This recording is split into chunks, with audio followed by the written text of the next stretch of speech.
Hey, what's up everyone? Welcome back to the channel. Today we're about to find out. Grab your snacks, sit back, and let's jump right into the ultimate review of MrBeast.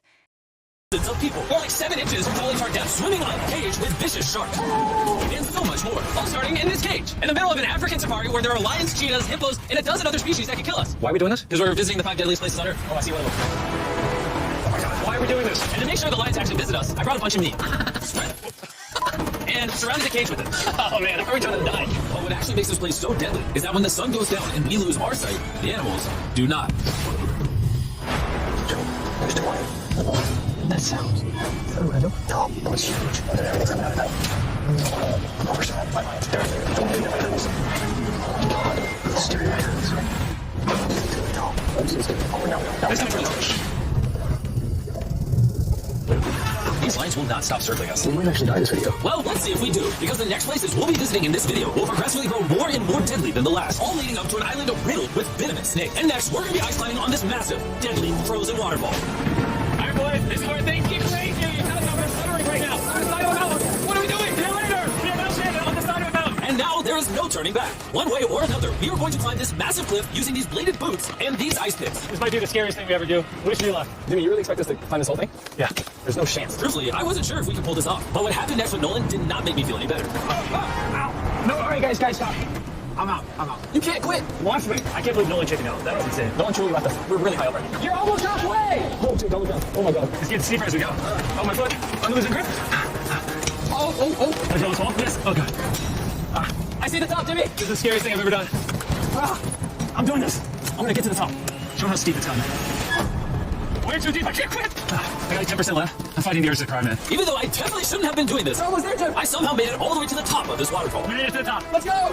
You know what? Nolan had the right idea. But we'll see if he can handle the 3rd place on our list, all the way in Bolivia, where we'll be driving a road where few make it off alive. And now, we are on the deadliest road on Earth. This rock is literally as tall as a skyscraper. I'm regretting this. I really am. No joke, so many people died on this road that they literally shut it down a decade ago. This road was causing nearly 300 deaths per year. But I got the government's permission to reopen it just for us. I really wish they hadn't done that. It'll be fine. I'm not sure that it will. Whoa. Trying to understand why they call it death road. You're not driving like a death road. I'll tell you that. Oh, Yeah, your life is in my hands. I don't like when you say, oh. no, your life is in my hand. And look, the steering wheel just turned. Hands on the wheel, please. We're like 7 inches from falling to our death. Please, please. Oh my god, my life is flashing. It's flashing over and over and over again. And if you thought that was a close call, we're about to hit the first of the 3 deadliest spots on this road.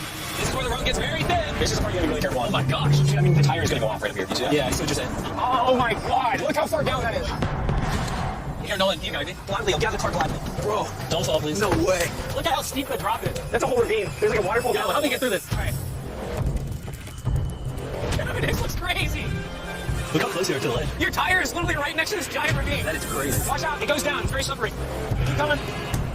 No, you're not really good at this one directing thing. I mean, I feel like I'm just running away from the car at this point. Not much direction that I can give. Alright, get in the car, you're useless. Okay. You get into it, I'm about to speed up. You know what might make this ride a little more fun? What? Our brand new Feastables Creamy Peanut Butter Cup. Oh, I thought you were gonna say you driving slower. No. Oh, it's getting so foggy coming up, I can barely see. At some parts, the road is actually pretty normal, but due to extreme elevation change, a sudden blinding fog can roll in as a silent killer. Stop, it's edge. Am I good, Nolan? No, it actually looks like they're about ready to fall. It is so close. Okay, so, like, right here. You good? Just stay as far away. Ah, what's that noise? Close to my controller. I thought, why don't we mix things up and come out with our own Feastables cups? Oh, you see, the best part about these cups is that we use peanut butter straight from a jar, and look how jam-packed it is. These things taste amazing. Whoa. And on top of that, we use Feastables chocolate in this, which if you don't know, at Feastables we pay all our farmers living wages. We use fair trade certified beans. You're needing child labor on our farm. Oh my gosh, this is very good. All of which no big American chocolate company does. Nolan, it's been like a decade. Can you go make sure that bridge still works? Alright, I just really want to make sure if it collapses. You know, I'm not on it. Alright, Nolan, test the bridge. Am I good? It's good. Big chocolate pays farmers so little that they're forced to literally use child labor. No joke, there's over 1 million kids in illegal child labor in West Africa just on cocoa farms. So not only should you try the new cup because it tastes phenomenal, but also help me send a message to the chocolate industry. Pay your farmers a living income and do more to get rid of child labor on your farms.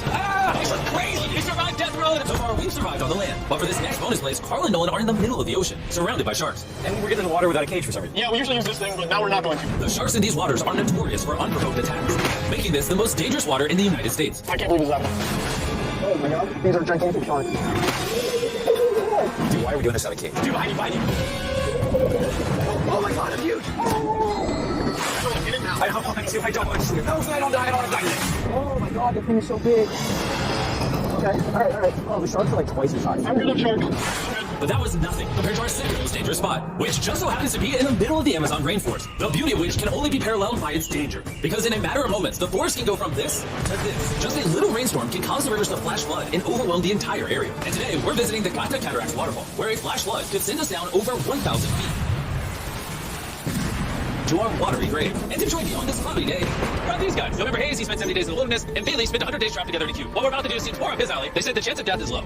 Come on, boys, let's hit it. And after hours and hours of trekking through some of the most slippery and at times steepest terrain mankind has ever stepped foot on, nothing to see, we finally made it to our destination. That's a waterfall right there. Like if you slip, you're dead. And with the help of a guide, we were able to cross the river safely. Hey, look! And then we were secured to some ropes so we could look over the edge of the waterfall. Can you see over? Wow, this is so gorgeous.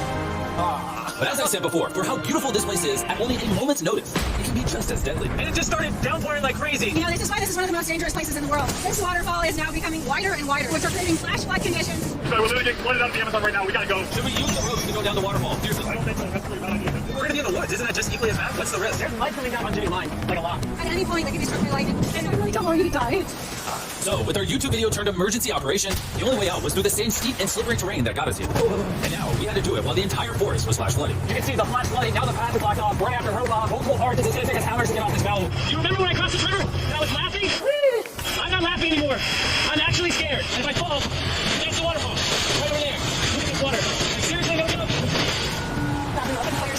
Don't let me die. And after hours and hours of trekking through the floods and mud, we walked away from this mountain with our lives. Now, we're headed to the most lethal corner of Earth, the #1 spot on our list of the world's most deadliest places. And what better way to end this video, boys, than the most dangerous island on the planet, Snake Island? Why are we going to an island filled with killing machines? We might die. Bye! And we are now officially stranded until tomorrow. That's right, we will be spending the night on the most deadly island on Earth, and with lethal snakes hidden beneath our every step. These specialized shin guards were our only hope of protection from their venomous bite. So there could just be snakes anywhere here. Yeah. Jimmy, what happens if one of these snakes bites us? Basically, as soon as the venom enters your body, your skin will start to melt off, and you can die within an hour. Oh, it's kind of terrifying to think that I could just die at any second. This is wild. Bro. You know, for an island full of killing machines, this is actually very pretty. It's so beautiful from up here, man. If you fall right here, you're dead. Yes, I see that. Boys, be careful. You'd think that with a name like Snake Island, there would be thousands of snakes all over the ground. But after killing all of the ground animals on the island, the snakes now hunt the birds in the trees, the island's only remaining prey. We are officially entering the jungle. At any point now, a snake could jump from the tree and bite us. I was just worried about my legs, but now we've got to be worried about them falling from trees, too. This is insane, bro. Oh, there's one right here. There's one right here, right next to my face. By capturing the snakes, scientists can extract their venom and create anti-venom with it. Wait, that's venomous. Yeah. So if that bit me, I would die. Yeah. Oh! Hey, make sure you got a good grip. It's a juvenile. No. It's gone. You dropped it. No, escape it. It escaped. He's as chill about dropping that snake as I am when I drop my phone. And the further in the jungle we get, These bushes are too thick. I can't see 2 feet in front of me, man. A snake could pop out any second. the more snakes we see. Here and there. This time, let's not lose him, okay? Okay. Scoot back.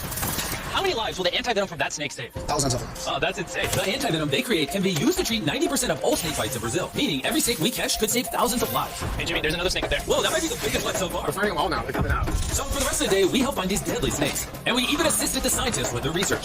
So that snake is about 15 feet in the air, and the scientists propose we shake the tree so we can get it. There's no way I'm getting under those trees. That thing ain't moving, dude. We need that anti-venom. It can save lives. At this point, it was getting dark, and we needed to focus on survival. Time to build camp. Camp is now set up. Full disclosure, I have no idea if these tents are snake-proof. You're sleeping among the snakes. A little scary. About to go to sleep. Hopefully a snake doesn't slither into my tent tonight. This is terrifying.